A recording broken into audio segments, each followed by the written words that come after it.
안녕하세요. 첫 번째 항목은요? 끝이 보이는 검찰의 과거사 청산입니다. 왜 끝이 보인다고 했어요? 오늘 이제 대검찰청 진상조사단이 이제 활동 기한 연장을 이제 요청을 했는데 법무부 검찰과거사위가 이제 불허하는 이런 일이 있었거든요. 불허했어요? 그렇습니다. 구체적으로 이제 뭐 장제현 씨 사건, 용산 참사, 김학의 전 법무부 차관 성접대 의혹 이런 것에 대해서는 이제 조사 기한이 더 필요하다는 거였는데요. 네. 아무튼 이에 따라서 검찰과거사위는 오늘 이제 3월 31일까지 대상 사건에 대한 조사 및 심의 결과 발표를 마무리하기로 했기 때문에 좀 이렇게 얘기를 만들어봤습니다. 기한 연장이 안 된다는 이유는 뭡니까?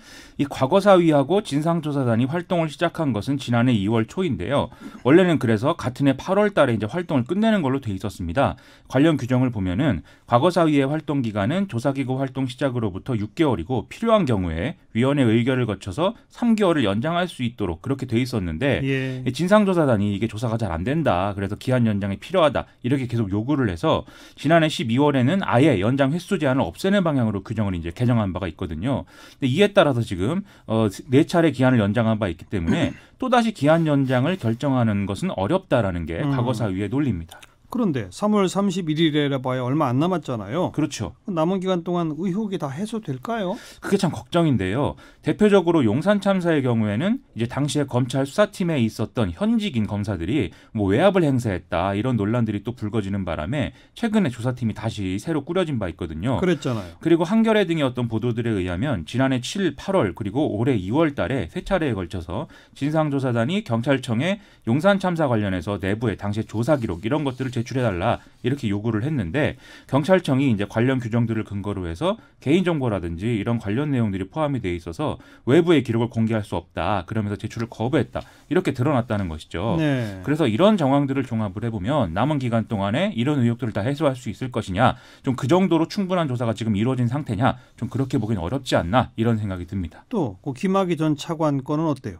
이 사건도 당시 피해자인 여성이 조사 과정에서 2차적인 어떤 피해를 당했다. 이런 주장을 하면서 조사팀이 바뀐다든지 이런 이제 문제가 있었거든요.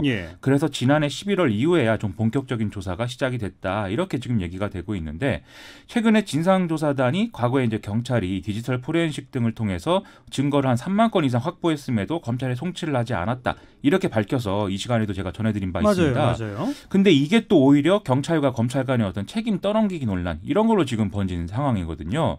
거기다가 최근에 이제 성접대 의혹에도 불구하고 당시에 김학의 전 차관 임명이 강행된 배경에 최순실 씨의 어떤 역할이 있었다. 이런 진술도 확보가 됐다는 소식이 나오지 않았습니까?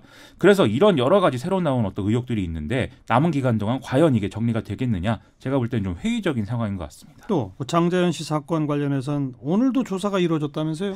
그렇습니다. 이 장제현 씨의 피해를 직접 목격하고 최근에 이제 공개적인 발언들을 이어가고 있는 배우 윤지호 씨가 오늘 진상조사단의 재조사를 받기 위해서 참고인 자격으로 출석을 했는데요. 이 윤지호 씨는 유서라고 알려져 있는 장제현 씨 글은 유서가 아니라 문건이다라면서 누가 장제현 씨에게 문건을 쓰도록 했고 장제현 씨가 문건을 돌려달라고 요구했는데도 마지막까지 돌려주지 않은 이유가 뭐였는지 이걸 조사해야 된다. 이런 주장을 좀 재차한 그런 상황입니다.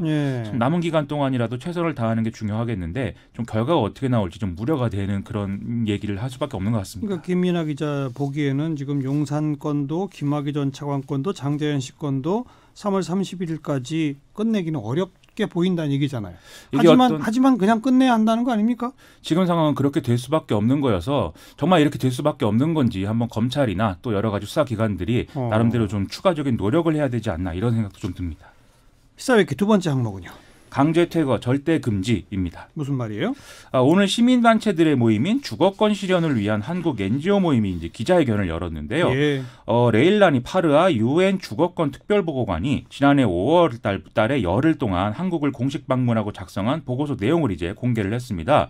이게 이제 한국의 주거권 실태는 국제 인권 기준에 미치지 못하는 상황이다라는 거고요. 그 배경에 바로 강제 퇴거가 있다라는 내용인데 좀 무슨 내용인지 좀 알아보겠습니다. UN 주거권 특별보고관의 보고서. 그렇습니다. 어떤 내용이에요? 이 강제 퇴거는 주거권을 총체적으로 침해하는 행위이기 때문에 절대로 발생해서는 안 되는 일이다라는 게 기본 원칙이다. 이런 점들이 이제 분명히 나와 있다고 하고요. 네. 그다음에 이제 재건축 재개발 과정에서 아무래도 좀 세입자들이 이제 나가야 되는 그런 상황이 있을 수가 있는데 그럴 경우에도 모든 주민의 협의와 참여 보장 이런 것들이 돼야 되고 또 부담 가능하고 적정한 대체 주거지가 제공이 보장이 돼야 된다. 이런 내용들이 이제 나와 있다고 합니다. 네. 그리고 이제 법적 구제의 제공 보장 이런 것들도 있어야 되고 이것들이 바로 국제적 인권 기준이라는 건데요.